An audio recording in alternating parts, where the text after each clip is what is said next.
여러분 안녕하세요. 행복한 노후를 준비하는 금태연구소의 박종현입니다. 지난 4월 중순 이후 가파른 상승세를 보이던 국내 증시가 5월 중순 이후로는 다시 조정 흐름을 보이고 있습니다.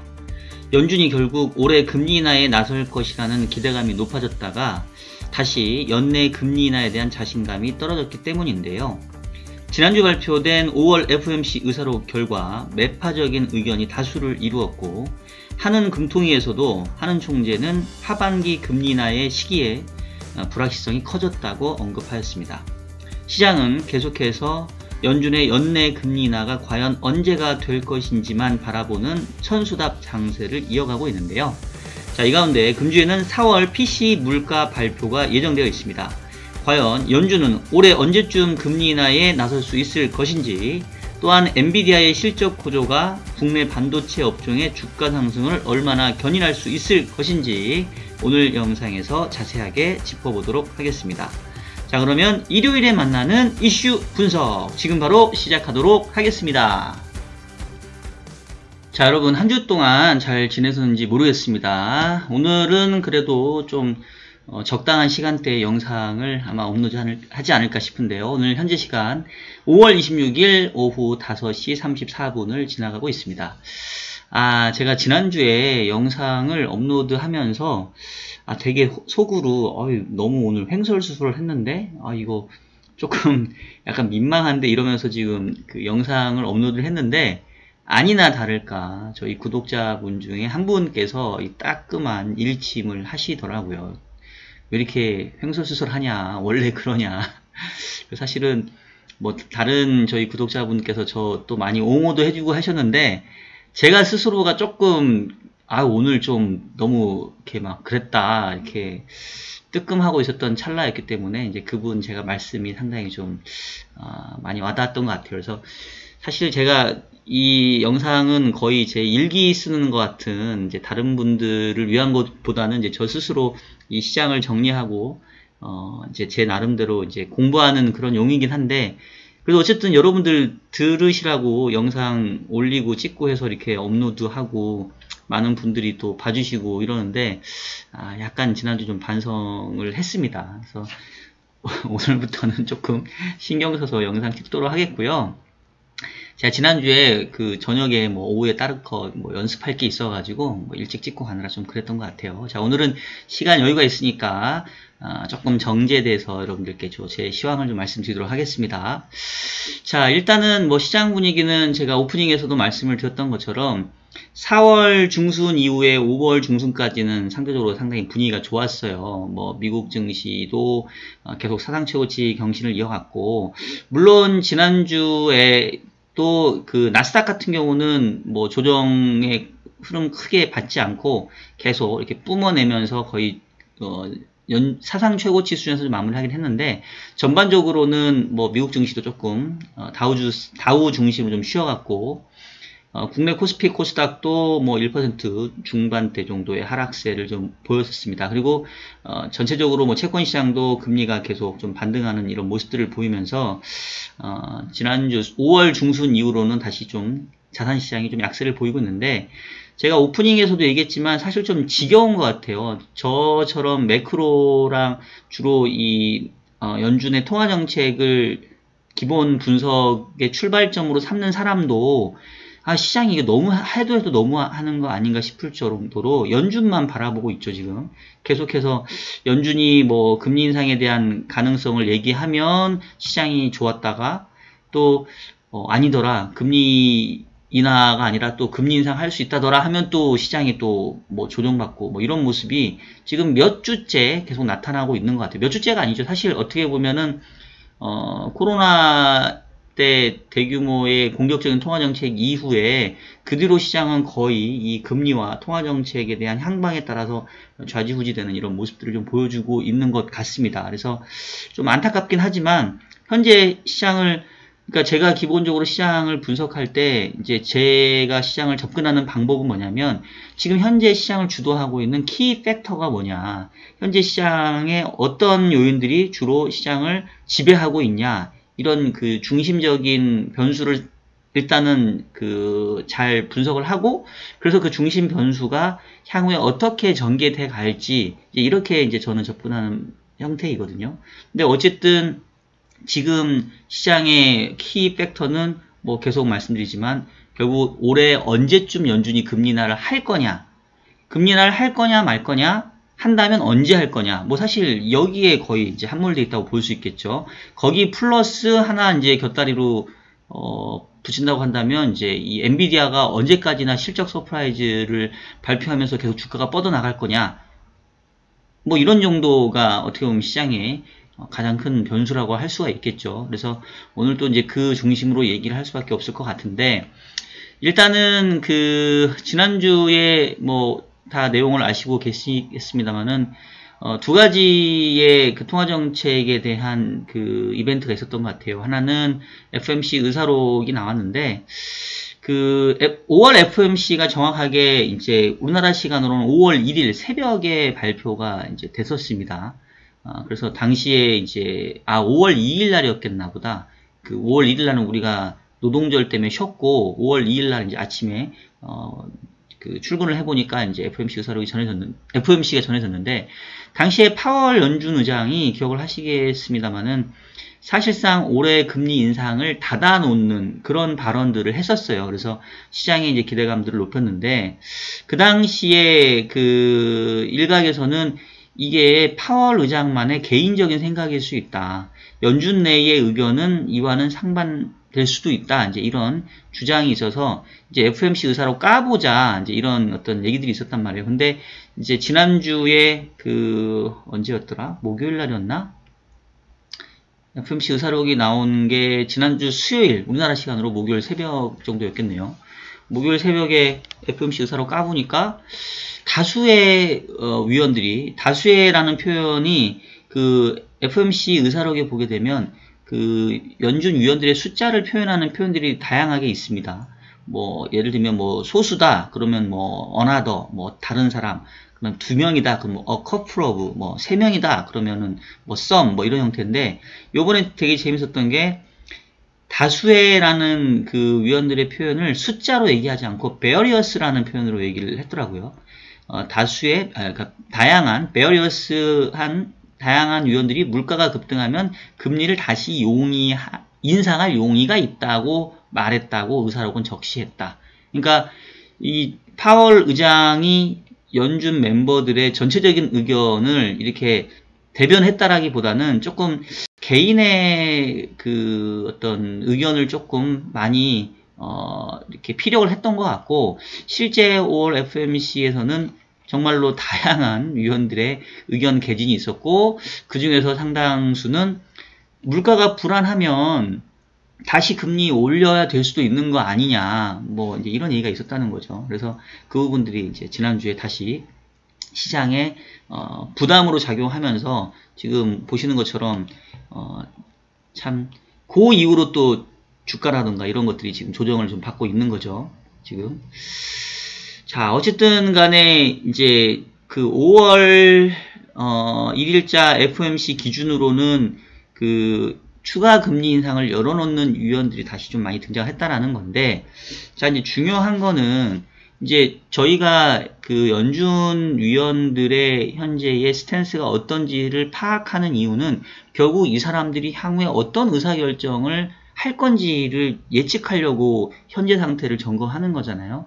그러니까 그 얘기는 뭐냐면 연준 위원들의 현재의 스탠스가 어떤지가 중요하지만 플러스 그 이후에 또 어떤 상황들이 바뀌고 있는지도 같이 봐야 된단 말이에요.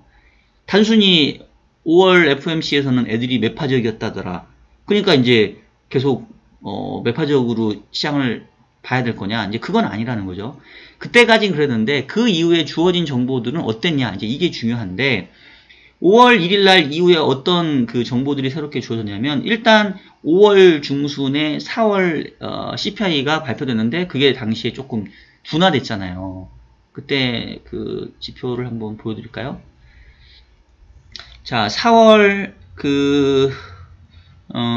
소비자 물가지수 전년동월비가 발표가 됐었는데 5월 5월 15일 날 발표가 됐죠. 그러니까 5월 1일 FOMC 이후에 한 2주 정도 뒤에 발표가 됐는데, 그 당시에 그 전달이 3.5였다가 3.4로 떨어졌는데, 이게 이제 예측치 정도 수준 나오긴 했지만 좀 의미가 있었던 게, 지난 몇 달 동안은 계속 이 물가 지표가 예상보다 높게 나왔고 다시 뭔가 위쪽으로 가는 방향성을 보여줬는데, 4월 소비자 물가는 조금 아래쪽을 향하는 모습들을 보여줬다라는 거죠. 그래서 그 당시에도 제가 조금 이 소비자 물가 지표가 그 비둘기파와 매파 중에 비둘기파의 의견에 힘을 실어줄 가능성이 크다. 물가 지표는 누구의 손을 들어줄 것인가? 라는 영상을 제가 올리면서 그래도 비둘기파의 손을 들어줄 가능성이 크다. 뭐 이런 이제 말씀을 좀 드렸었던 거죠. 그래서 일단은 5월 1일까지는 연준 멤버들이 다양하게 추가 금리 인상에 열어놓는 얘기들을 했었는데, 그 뒤에 발표된 4월 소비자 물가 상승률은 일단은 조금 안정화되는 모습을 보였다라는 게 첫 번째. 그 다음에 두 번째 제가 또 말씀드리고 싶은 거는, 지금 사실은 이 물가에 영향을 미치고 있는 변수들이 여러 가지가 있는데, 뭐 현재 미국의 서비스 물가, 또 고용시장의 어떤 타이트함, 이런 부분도 상당히 중요하죠. 근데 사실 물가의 제일 중요한 변수는 제가 봤을 때는 유가입니다, 유가. 근데 유가를 보시면 지금 한때 그 이란하고 이스라엘하고 한바탕 붙을 것처럼 막 우리가 그 우려했던 게 거의 한 4월 초였던 것 같은데, 그때 유가가 막 90불 가려고 했던 게 지금 그 후로 쭉 떨어져서 현재 지난주 금요일 기준으로 77불까지 하락을 했거든요. 그래서 보시면 4월 달에는 물가가 사실 약간 그 보합 정도 수준, 그러니까 4월 초랑 뭐 4월 말이랑 별로 크게 뭐 유가의 차이가 없는 한 80불대였는데, 5월 들어서는 다시 또 유가가 한 77불대로 다시 한 단계 레벨 다운을 했어요. 그래서 제 생각에는 그 지금 아직 이제 5월달 물가는 뭐 현재 진행형이죠. 5월이 안 끝났으니까. 근데 유가의 모습 자체가 지금 정도 수준에서 5월 말에 마무리가 된다고 한다면, 또 6월 중순에 발표되는 5월 물가는 4월 물가에 이어서 조금 시장의 기대치 정도 수준, 조금 안정화되는 형태. 물론 제가 그 물가지표 예측 모형 보여드렸습니다만은, 그 빠르게 3% 이하로 떨어지긴 좀 쉽지는 않아요. 근데 어쨌든 유가가 낮은 수준을 유지해진다고 한다면, 올해 1사분기 같은 경우는 물가지표가 예상치를 계속 상회하고 막 위쪽으로 가려고 하면서 연내 금리 인상에 대한 우려가 커졌던 이제 그런 시기들이었는데, 그때 정도는 아니다라는 말씀이고요. 지금 요번 주 가장 큰 그 핵심 이벤트는 금요일날 예정되어 있는 4월 PC 물가이죠. 사실은 연준의 통화정책의 포인트는 그 CPI가 아니라 PCE에 있는데, 이 PC 물가가 CPI 물가보다 거의 한 주에서 두 주 정도 늦게 나오다 보니까 이제 시장의 관심도가 떨어지긴 하는데, 어쨌든 핵심적으로 연준이 타겟팅하는 2%대의 물가를 가져다 놓고 싶어 하는 그 물가의 지표 수준은 바로 이 코어 PC란 말이에요. 근데 지금 코어 PC가 현재 지난달에 이제 2.8%를 좀 기록을 했고, 일단 그림상에서는 조금 계속 흘러내리는 모습들을 좀 보여주고 있습니다. 그래서 아직 예측치가 지금 컨센이 안 나왔는데, 뭐 대략 뭐 지난달 정도 수준 내지는 살짝 뭐 떨어진 정도 수준일 것 같아요. 그래서 일단은 4월달 CPI가 조금 하향 안정화되는 모습들을 좀 보였기 때문에, 뭐 PC도 갑자기 막 이게 또 위로 올라선다던가 이제 이러진 않을 것 같고, 그렇다고 보면은 5월 FOMC에서는 다양한 연준 위원들이 추가 금리 인상에 대한 가능성을 열어두는 그런 매파적인 의견을 개진했다고 한다면, 그 이후에 입수되는 정보들이 일단 4월 CPI가 괜찮게 나왔고, 유가가 좀 하락을 했고, 그 다음에 PC 물가도 괜찮게 나온다고 한다면, 차제의 연준 내의 스탠스는 그래도 금리 인상보다는 금리 인하 쪽에 있지, 이렇게 시장은 조금씩 이동을 할 가능성이 크다는 거죠. 그래서 그런 부분들을 감안해 본다고 한다면, 지금 5월 중순 이후로 다시 자산시장이 크게, 특히 주가가 이제 조정을 좀 받고 있는, 특히 지난주 같은 경우에 한국은 금요일날 좀 세게 얻어맞았거든요. 뭐 이런 부분들은 이 조정의 흐름이 계속되기보다는 어느 수준에서 좀 자리를 잡으면서 다시 또 이 정고점 트라이를 하는 쪽에 움직임이 나타날 가능성이 크다. 저는 여전히 이 주식시장에 대해서는 제가 계속 말씀을 드리고 있죠. 금리 인하를 바라고 기대하는 현재 상황에서는 주가가 여기서 크게 꺾일 만한 상황은 아니다. 그래서 조정을 받을 때마다 계속 시장은 이제 저가 매수의 기회들로 저는 활용을 해야 된다라고 생각을 하고 있고요. 금리 인하 시기에 있어서 지금 지난주에 FOMC 의사록이 좀 그렇게 나오다 보니, 그리고 또 뭐 공교롭게도 지난주에 그 의사록이 나왔던 그 시점에서 뭐 경제 지표도 조금 좋게 나와가지고 이제 시장의 우려감들을 좀 키웠었는데, 그러다 보니까 그 FMF 선물 시장에서도 지금 9월 달에 금리 인하 확률이 뚝 떨어져서 지금 이제 반반 됐습니다. 반반. 지금 5.25에서 5.5 유지할 거라는 게 50%고 살짝 0.5%이긴 하지만 금리 인상할 수도 있다라는 의견까지 지금 나오는 상황이에요. 그래서 지금 9월 달에도 현재 시장의 기대는 금리 인상 이거 쉽게 하기 어렵겠는데 11월 정도 가서나 금리 인하를 좀 검토해 볼 수 있지 않겠냐. 그래서 지금 시장의 기대는 다시 또 9월에서도 좀 후퇴하면서 뭐 연내 한 번 잘해야 11월 내지는 12월, 또 미국의 11월 대선이 있다 보니 끝나고 뭐 12월에 한 번 하는 거 아니야, 뭐 이런 쪽으로 이제 계속 시장은 좀 후퇴를 하고 있는 상황이고요. 저는 개인적으로 여전히 9월 달에 금리 인하, 그 다음에 12월 연내 2번 정도의 금리 인하를 예상하고 있는 사람이기 때문에 시장이 이렇게 그 연내 한 번 금리 인하로 후퇴하는 그 현재의 상태는 제가 그 2번 인하를 보고 있는 입장에서는 시장이 다시 쫄아서 후퇴하고 있으니 이거는 또 좋은 가격에 이 주식이건 채권이건 살 수 있는 기회다. 저는 이제 이렇게 인식을 하고 있고요. 제가 9월, 12월 올해 연내 2번 금리 인하를 보는 이유는 뭐 결국은 물가가 실질적으로 2%대로 안정되려면 3, 4분기가 넘어가야 돼요. 근데 이제 저는 이제 고용지표가 그 안에 조금씩 둔화된다라고 좀 생각을 하고 있고, 실제로 최근에 뭐 실업률을 보게 되면 그 최근 실업률이 3.9까지 올라오면서 지금 샴룰이 거의 이제 좀 어느 정도 이 경기 침체의 경계선에 좀 오아가고 있거든요. 그래서 어차피 이 물가는 후행할 수밖에 없습니다. 물가가 완전히 안정화되는 거를 보고 통화정책이 바뀌려면 너무 늦어요. 그리고 현재의 기준금리 수준은 미국 기준금리 5.5, 한국 기준금리 3.5는 사실 그 경기에 비춰보면은 높은 수준이죠. 물론 최근에 경제 상황이 되게 좋게 나오고 있는데 잠재 성장률에 비춰보면 높은 수준이란 말이에요. 그러니까 이제 연착륙을 유도하기 위해서는 중앙은행 입장에서도 물가가 조금 안정화되는 모습만 보이면 금리 인하를 먼저 할 용의가 있는 거죠. 이제 그 비슷한 얘기를 그 지난주 금통위에서 한은 총재가 하셨는데, 전체적인 금통위를 관통한 총재의 발언은 금리 인하 시점이 불확실성이 커졌다. 하반기에 금리 인하를 할 것 같긴 한데 언제 시작해야 될지 잘 모르겠다. 이제 이런 그 톤으로 얘기를 했습니다. 근데 저는 이제 그보다 주목했던 게 뭐였냐면, 기자간담회에서 어떤 기자가 아니 그런데 총재님 최근에 그 미국도 성장률 전망치 상향 조정했고 한국도 지난주 금통위에서 성장률을 2.1에서 2.5로 상향 조정했거든요.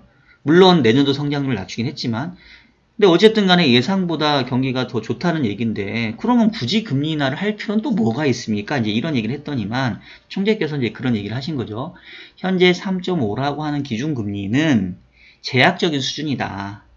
그래서 경기 여건이 조금 이제 어느 정도 그 가파른 성장을 멈춘다고 한다면 제약적인 금리 수준을 줄이는 이른바 정상화의 과정은 너무 당연하다라는 거고, 지금의 한국 경제는 뭐 한국 경제 고유의 문제로 봤었을 때는 이제 내수는 부진하지만 수출이 좋고 내수도 약간 양극화되는 부분이 있기 때문에 그래서 금리 인하를 할 필요성은 있다. 이렇게 금리 인하의 당위성은 좀 얘기를 해준 것 같아요. 근데 제가 봤을 때는 총재의 답변이 한국은행에만 국한되는 게 아니라 뭐 연준에도 저는 해당되는 상황이 아닌가 싶거든요. 지금 5.5까지 온 상황에서도 좀처럼 물가가 안정되지 않으니까 추가 금리 인상의 가능성까지 열어두는 것은 당연하지만 전체적으로 봤었을 때 현재의 금리 수준이 제약적인 수준이라는 거에 대해서는 크게 이견 없거든요. 제가 봤을 때는 추가 금리 인상의 가능성을 열어놓는 거는 어떻게 보면은 그 일종의 블러핑 전략. 그러니까 지금 이 정도 수준이면은 물가가 좀 안정이 돼야 되는데 계속 시장에서는 에이 뭐 곧 금리 인하 할 거면서 그럼 금리 인하 할 거니까 우리는 먼저 움직여야지 이러면서 주식시장도 강하고 뭐 코인도 강하고 뭐 인플레도 안 꺾이고 이러니까 이제 약간 시장과의 수싸움에서 그러면 우리가 금리 인상 완전 끝낸 거 아니다. 니네 이렇게 계속 물가가 안 떨어지면 다시 금리 올릴 수도 있다. 라고 이렇게 또 센 척 하는 거지, 실제로 금리를 인상해야 될 정도의 상황까지 저는 전개될 가능성은 낮다라고 보고 있어요. 어쨌든 그동안 누적된 금리 상승에 대한 부담감이 시차를 두고 미국 경제에는 조금 둔화 압력, 또 물가에는 안정화되는 시기로 작용할 수 있다라고 보기 때문에, 그렇다고 보면 지금은 되게 과도기적인 상황인데 이 시기가 이제 지나가게 되면 결국 시장의 방향성은 금리는 아래쪽, 그 다음에 주식은 위쪽을 향하는 모습들이 좀 나타나지 않겠냐라고 좀 보고 있고요. 미국 금리도 그래서 지난주에 그 5월 중순 이후 많이 올랐죠. 그러니까 비슷해요. 거의 지금 주가랑 금리랑 같이 움직입니다. 보시면 4월 중순 이후에 금리가 하락하면서 주가가 올랐다가 5월 중순 이후에 지금 금리가 또 상승하면서 주가는 하락하죠. 근데 지난주 금요일날 일단은 뭐 미국시 10년 금리가 4.5까지 올라갔다가 결국 종가로는 4.46 정도에 좀 마무리가 됐어요. 그래서 FOMC 의사록은 상당히 좀 호키시한 내용들이었지만 5월 1일 버전이고 그 뒤에 나타났던 어떤 시장의 재료들은 그래도 금리 인상은 아니고 뭐 금리 인하를 언제 하느냐에 있다, 이렇게 본다고 한다면 전체적으로 이 최근에 금리 상승한 부분, 달러화가 강해진 부분, 주가가 하락한 부분 다 이미 연결되어 있는데 그런 것들이 뭐 5월 말까지 지속되기보다는 지금 정도 수준에서 좀 어느 정도 좀 자리를 잡지 않을까. 조정은 전저점 정도 수준까지 저는 안 간다, 이제 이렇게 좀 보고 있습니다. 다만 이제 6월 FOMC에 대한 그 불확실성은 좀 있을 거예요. 지금 현재 6월 FOMC가 6월 12일 날 있는데 이때 이제 그때쯤 가서 다시 말씀을 드리겠습니다만은 새로운 점도표가 나오지 않겠습니까? 근데 3월 FOMC에서 올해 3차례 금리 인하를 예고했는데 분명히 6월에는 바뀔 거예요.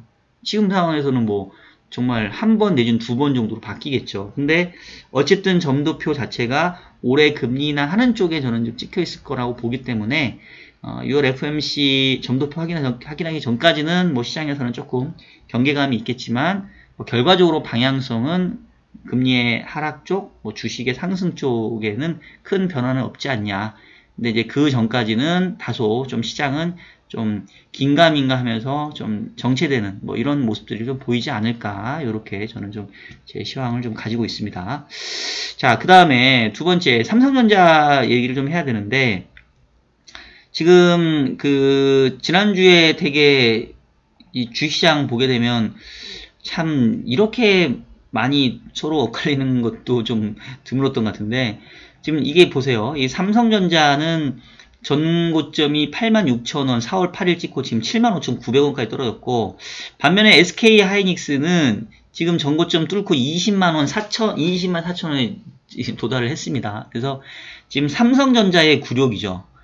그 반도체의 시장에서 여전히 삼성전자의 그 시장 점유율이 SK 하이닉스보다 크지만 지금 핵심 반도체라고 할 수 있는 AI 반도체, HBM에 있어서 SK하이닉스가 삼성전자를 압도하다 보니 지금 주가가 이렇게 완전히 지금 거꾸로 가는 모습들을 좀 보여주고 있어요. 그래서 삼성전자 입장에서 상당히 굴욕적인 상황이고, 그래서 최근에 보니까 삼성전자 이 DS 사업 부문의 그 수장을 원포인트로 바꿔 교체해버렸지 않습니까? 그래서 삼성전자가 정말 와신상담하고 있는데, 지금 뭐 지난주도 살짝 얘기했습니다만은 결국은 이 삼성전자가 엔비디아의 이 퀄 테스트를 통과하지 못했다.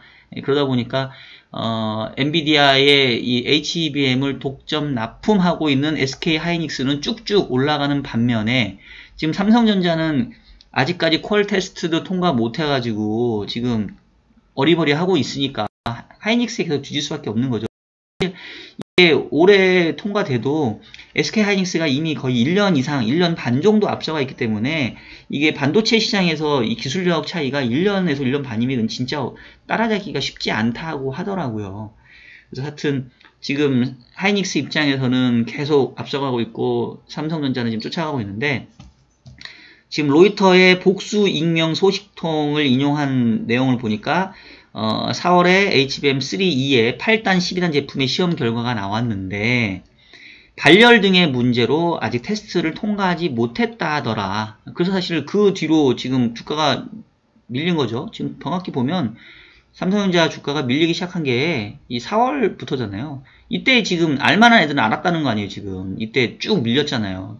퀄 테스트 통과 못했다라는 거고, 근데 이제 삼성전자는 뭐 아니다 뭐 이렇게 좀 해명을 하고 있는데, 일단 뭐 이 정도 나왔으면 인정할 건 인정을 해야 될 것 같고, 근데 이제 다만 그 삼성전자도 할 말은 있는 게, 그 만약에 우리가 아예 엔비디아의 그 요건을 충족 못 시켰다면 엔비디아가 우리 불러가지고 이러이런 거 조금 수정해주세요, 맞춰주세요 라고 우리랑 얘기할 필요가 있겠냐.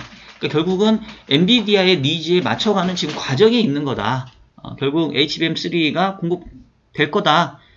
이제 어느 정도 이 엔비디아의 니즈를 맞춰가는 과정들이 거의 마무리되고 있다. 뭐 이제 이런 얘기인 거죠. 그래서 저도 시기의 문제이지 계속 말씀드리지만 삼성전자가 역시 엔비디아의 HBM3E를 납품하는 시기는 분명히 온다고 봅니다. 연내에 가능하다고 보는데, 그게 지금 이제 2, 4분기 중일지 3, 4분기가 넘어가야 될지 뭐 그런 부분이 조금 이제 관심사겠고, 결국 그게 어느 정도 이제 이 퀄 테스트가 통과가 돼야 삼성전자가 주가가 좀 반등을 할 거고, 그래야 바로 결국 또 한국 코스피도 반등을 할 거고, 그래야 전체적으로 이제 일종의 풍선 효과가 퍼지면서 이 국내 증시도 반등하는 모멘텀이 될 수 있을 거거든요. 그래서 참 저도 언제쯤 삼성전자가 과연 이 엔비디아의 퀄 테스트를 통과할지가 상당히 좀 관심인데, 뭐 열심히 하고 있다고 하니까 되겠죠. 그래서 삼성전자 아니겠습니까? 저는 좀 약간 국뽕이 있기도 하지만 저는 조금 믿고 있고요. 뭐 그렇게 보면은 사실 지금 하이닉스 들고 가는 것도 괜찮은데, 삼성전자도 언젠가는 납품한다고 한다면 뭐 최근 하락이 어쨌든 간에 조금 뭐 좋은 매수 기회가 될 수도 있지 않을까라는 생각을 좀 하고 있고요. 중요한 거는 그 결국 엔비디아가 계속 잘 나가줘야 돼요. 이제 그런 상태에서 이 삼성전자의 HBM 납품이 이제 확정이 돼야 좋을 텐데, 지난주에 엔비디아 뭐 실적 발표한 이후에 보면 또 역시 주가가 좀 잘 나가고 있지 않습니까? 그러니까 참 엔비디아도 대단한 게, 그 컨센서스가 그렇게 높음에도 불구하고 그 컨센서스를 또 뚫고 또 좋은 성과를 발표를 해요. 지금 데이터 센터 위주로 해서 지금 뭐 물건이 없어서 못 파는 상황인데, 이게 뭐 당장 이 AI 그 어떤 뭐 지금 주요 빅테크 그룹들이 앞다투어서 자사의 빅테크 그 AI를 개발하려고 하고 있고 가동시키려고 하고 있는 상황이기 때문에, 이 AI 그 데이터 센터 AI용 데이터 센터에 대한 니즈는 계속 커질 수밖에 없고, 거기에 핵심 부품이라고 할 수 있는 엔비디아의 GPU에 대한 수요는 계속 늘어날 수밖에 없고, 이게 이제 언제 끝날지 이게 여기서 거품이다라고 얘기하기가 상당히 좀 어려운 것 같고, 이제 시작이다라고 얘기하는 쪽도 많으니까 일단은 뭐 지금 상태에서는 계속 쫓아갈 수밖에 없지 않나라는 생각이 들고요. 그렇다고 하면은 뭐 국내 주식시장도 지금 삼성전자가 상당히 부진한 모습이 국내 시장에도 좀 부담으로 작용하고 있는데, 우리도 한 방이 있다. 아직 기회가 남아 있지 않나. 그래서 지금 YTD 기준으로 보면 S&P 나스닥이 11%, 12%인데 지금 올해 국내 코스피는 1.2, 코스닥은 오히려 마이너스 3%예요. 코스닥은 뭐 업종이 지금 2차전지 전체적으로 안 좋으니까 그렇다 손 치더라도 코스피가 너무 이 미국 시장 대비 뒤쳐져 있는데, 저는 조금은 그래도 이제 두 가지 조건이 충족이 되면 쫓아가겠죠. 첫 번째는 연준의 금리 인하의 가시화. 그러니까 저는 지금 9월로 지금 보고 있는 거고, 그 다음에 삼성전자의 엔비디아 납품. 대충 그러면 비슷하지 않을까 싶은데요. 그러니까 대략 지금 이제 5월이니까 2분기 말, 3분기 초 중반까지는 조금 답답하겠지만 3분기 중반 이후, 한 8월 이후로는 조금 국내 시장도 미국 시장 대비 부진한 모습을 좀 쫓아가는 모습이 있지 않을까 싶고, 코스닥 시장은 사실은 뭐 상당히 좀 답답한데, 뭐 2차전지 시장이 결국은 뭐 최근에 전기차에 대한 수요가 옛날만큼 못하기 때문에 뭐 셀 업체도 그렇고 소재 업체도 그렇고 당분간 돌아서려면 이거 좀 시간이 좀 걸리지 않을까 싶어요. 2차전지도 분명히 뭐 향후에 미래의 성장성은 있다고 보는데 당분간은 조금 이 턴어라운드 하려면 좀 시차가 좀 필요하지 않을까 싶습니다. 게다가 최근에 뭐 HBL 등 그 제약바이오 업종도 좀 좋지 않다 보니까 코스닥 시장 상대적으로 좀 부진한데, 어쨌든 지금 현재 시장에서는 반도체 위주로 포트를 짜는 게 저는 맞다라고 보고요. 국내 반도체 플러스 미국의 그 빅테크 기업, 그리고 뭐 엔비디아 뭐 이런 쪽 위주로 계속 포트 가져가면서 주식시장에서는 어쨌든 계속해서 긍정적인 시각을 좀 유지해야 된다라는 말씀을 좀 드리고 싶고요. 그 다음에 뭐 투자를 안 하신다 하더라도 제가 그 가상화폐 시장은 계속 보라고 말씀을 드리는데, 지금 지난주에 이더리움까지도 이 ETF 상장 승인이 그 완료가 됐죠. 그래서 지난주에 ETF가 20% 넘게 급등하는 모습들을 보였는데, 지금 차트 보세요. 이게 한때 이 400만원 갔던 게 520만원까지 훅 뛰어 올랐는데, 지금 뭐 비트코인도 다시 9,600만원 정도 갔고, 그래서 뭐 전체적으로 가상화폐가 계속 제도권 시장, 완전히 이제 ETF까지 상장이 됐으니까 이거는 기존의 전통자산의 범주에 들어가 버린 거죠. 그래서 이제 이런 쪽도 이 투자 자산 대상을 다변화하는 차원에서는 저는 이제 필요하다라고 보기 때문에, 하여튼 여러분들도 이 가상화폐 시장에서도 좀 관심을 갖는 것도 좀 좋지 않을까 싶습니다. 자, 오늘 영상은 저는 이 정도 마무리하도록 하겠고요. 자, 지금까지 연준만 바라보는 현재 시장, 언제쯤 연준이 금리를 인하할 수 있을지, 최근에 유가가 좀 하락하고 있는 부분, 또 물가지표가 좀 안정화되고 있는 부분이 그래도 긍정적으로 볼 요인이다. 그리고 엔비디아의 실적 호조가 지속되는 가운데 삼성전자의 엔비디아의 납품 시기가 언젠간 이루어지지 않겠냐. 결국 그 두 가지를 감안한다고 한다면 주식시장 최근에 좀 조정받고 있지만 역시 아직은 저가 매수 기회로 활용을 하는 게 시장을 올바르게 접근하는 게 아니겠냐라는 저의 의견을 다시 한번 드리면서 오늘 영상 여기서 마무리하도록 하겠습니다. 자, 벌써 5월 말이네요. 이제 다음 주가 5월 마지막 주고 이제 주말 되면 6월로 넘어가게 되는데, 그래도 다행히 날씨가 아직은 그렇게 덥지는 않은 것 같아요. 딱 좋은 봄날이 이어지고 있는데 여러분들 좋은 봄날 실컷 누리시길 바라겠고요. 저는 다음 주 일요일에도 더욱 유익한 영상으로 여러분들 찾아뵙도록 하겠습니다. 여러분 다음 주에 뵐게요. 안녕.